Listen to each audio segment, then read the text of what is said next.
A raven walks into a forest clearing. It looks left. It looks right.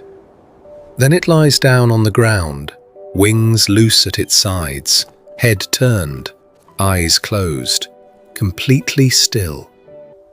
A crow approaches, pecks at it once, twice. The raven does not move. The crow calls to others. 4 more birds arrive. They stand in a circle around the motionless raven, heads tilted, processing what they are seeing. Then the raven opens one eye, stands up, shakes its feathers, and flies away. The researcher, watching this through binoculars, lowered them slowly and stared at the empty clearing for a long time. Because what she had just witnessed was not a bird in distress, it was not a seizure, it was not an accident. The raven had performed a deliberate act, waited for an audience to gather, and then terminated the performance on its own schedule. It had faked its own death. And the most unsettling part was not the behavior itself. It was the fact that when she searched the scientific literature, she found it had been documented before, many times, across multiple countries, by researchers who had spent years arguing about what it means. They are still arguing. This is that story. The documented cases. The first formal scientific record of raven death-feigning behavior appears in a 1984 field study by ornithologist Dr. Lawrence Killam, conducted in the forests of New Hampshire. Killam observed a raven he had been tracking for 3 weeks lie motionless on the ground for approximately 4 minutes while 2 other ravens circled it. When the observing birds landed nearby, the first raven abruptly stood, called once, and flew to a nearby tree. He noted it in his records as anomalous behavior and moved on. He was not the last to see it. Between 1984 and 2019, 17 separate documented observations of raven death-feigning behavior appear in peer-reviewed literature, field notes, and wildlife camera records across North America, Scandinavia, Russia, and Central Europe. The behavior follows a remarkably consistent pattern across all documented cases. A raven, always a single bird, lies on the ground in a position that mimics death. Wings relaxed or slightly spread, head to the side or flat against the ground, eyes closed or partially closed, breathing slowed and made invisible through conscious control of movement. The performance is always in a visible location, never under dense cover, never in a spot where it would not be noticed, always where other birds will find it. Duration ranges from 90 seconds to 11 minutes, and in every single case, without exception, the raven terminates the behavior on its own, at a moment of its own choosing, and shows no sign of distress before, during, or after the episode. This is not a bird that lost consciousness. This is a bird that chose to appear as if it had. The question is, why? Theory 1. The trap. The first and most intuitive explanation proposed by researchers is predatory deception. Ravens are omnivores, and several other species use deception in predation. The alligator snapping turtle uses a worm-shaped appendage on its tongue as a lure. The zone-tailed hawk mimics the non-threatening flight pattern of turkey vultures to approach prey undetected. The burrowing owl mimics the sound of a rattlesnake to drive competitors from its burrow. But there is a significant problem with applying this to raven death feigning. In none of the 17 documented cases did the raven attempt to capture another bird during or after the performance. Not once. When the observing birds gathered close enough to be caught by an alert and capable raven, the performing bird simply stood up and left. In several cases, the gathering birds were smaller species an adult raven could easily have taken. It didn't. Dr. Christine Dreyer of Duke University, who reviewed the documented cases in 2018, noted this problem clearly. If the behavior is a predatory trap, it is a remarkably inefficient one that has never been observed to result in a successful capture. Either ravens are very bad at this particular hunting strategy, she wrote, or hunting is not what they are doing. Theory 2. The test. The second theory is more complex and to many researchers more compelling. Ravens mate for life. The selection of a life partner is therefore among the most consequential decisions an individual raven will ever make. A poor choice, unreliable, not intelligent enough, not socially skilled, will affect every breeding season, every territorial defense, every winter survival scenario for the rest of the bird's life. Ravens have extended courtship periods, months of interaction, assessment, and mutual evaluation before pair bonding occurs. The theory proposes that death feigning is a cognitive test.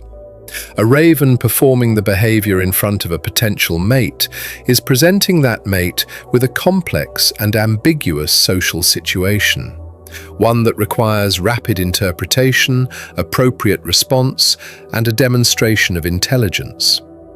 What does the observing bird do when its potential partner appears to die?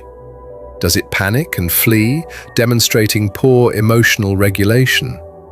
Ignore the situation entirely, demonstrating poor social cognition?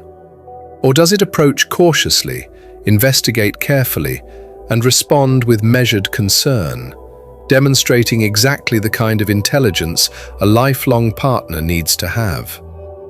The performing raven, watching through one partially closed eye, is evaluating the response.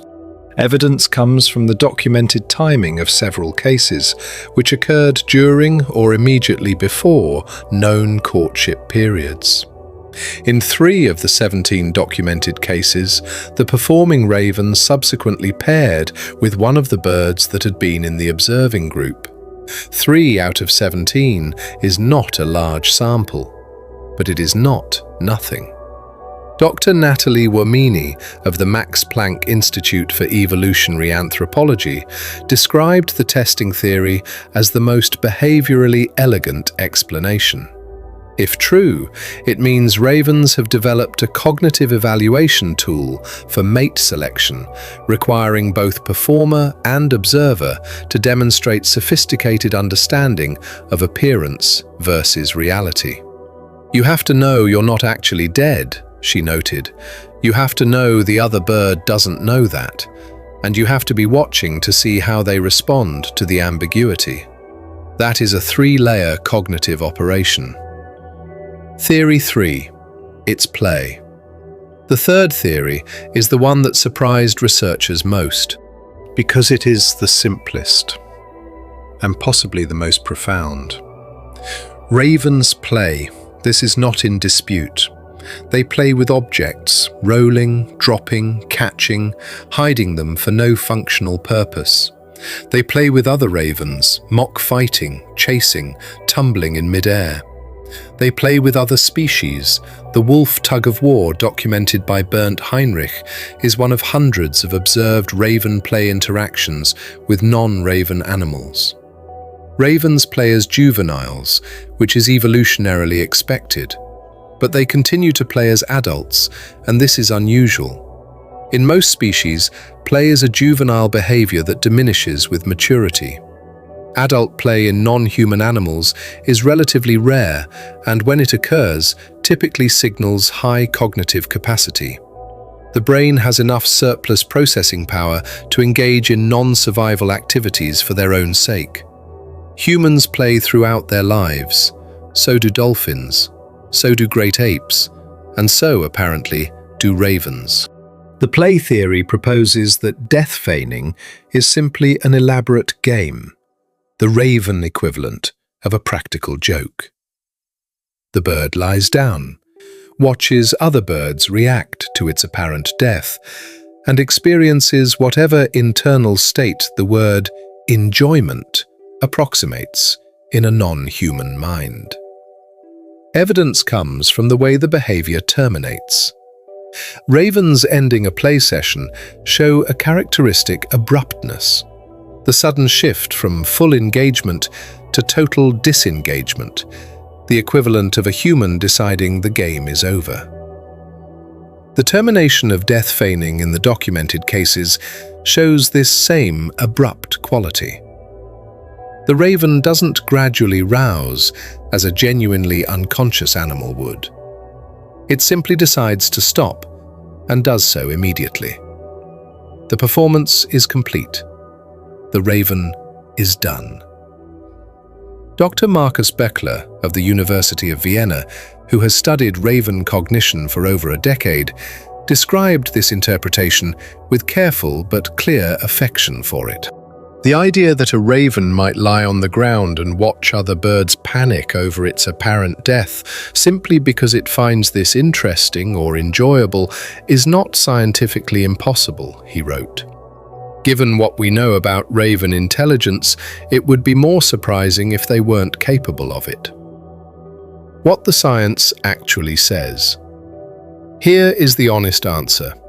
After 40 years of documented cases and decades of research into corvid cognition, scientists do not know which theory is correct. It may be that all three are partially correct, that the behavior serves different functions in different contexts, and that a cognitively sophisticated animal uses the same action for different purposes depending on circumstances.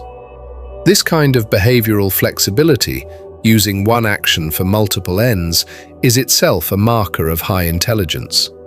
What we do know is this. The behavior requires the performing raven to maintain a false physical state while simultaneously monitoring the environment through carefully controlled sensory access. The raven must regulate its own breathing, movement, and muscle tension while keeping enough awareness to track other birds and determine when to end the performance. This is cognitively demanding, requiring the kind of self-regulation associated with the prefrontal cortex, the same region enlarged in ravens that underlies planning, future thinking, and theory of mind. It also requires, at minimum, an understanding that other animals can hold false beliefs about reality. The raven knows it is not dead. It is creating in another bird's mind a belief it knows to be false. That is deception in its most sophisticated form. Not the reflexive camouflage of a stick insect, not the automatic threat display of a pufferfish, but the deliberate creation of a false mental state in another thinking being. How many animals can do this? Humans, certainly. Great apes, in some documented cases, possibly dolphins, and a black bird in a forest clearing, lying still with one eye barely open, watching to see who comes. The bird in the clearing. Let us return to that clearing. What is happening in the mind of that bird in those 4 minutes on the ground? Is it calculating? Is it testing? Is it playing? Is there a word in any human language for what a raven feels when it lies in a forest clearing, watches the world react to its absence, and then decides it has seen enough? We don't have one, which may be the most interesting thing about this entire story. We have been studying ravens seriously for less than a century. They have been studying us for considerably longer. The raven in the clearing already knew about humans long before the researcher raised her binoculars. It knew about wolves before R7 figured out how to call them. It knew about death, its own and others, before we built cemeteries and wrote philosophy. A raven lying on the ground with one eye open is not performing for us. We just happen to be watching. And maybe, if the testing theory is right, it is watching back, deciding what kind of creature we are, whether we are worth trusting, whether we are intelligent enough to be interesting. Next week on Raven Mind, ravens hold funerals for their dead, documented, repeated, and stranger than you think. Subscribe And if you ever see a raven lying on the ground, wait before you walk away.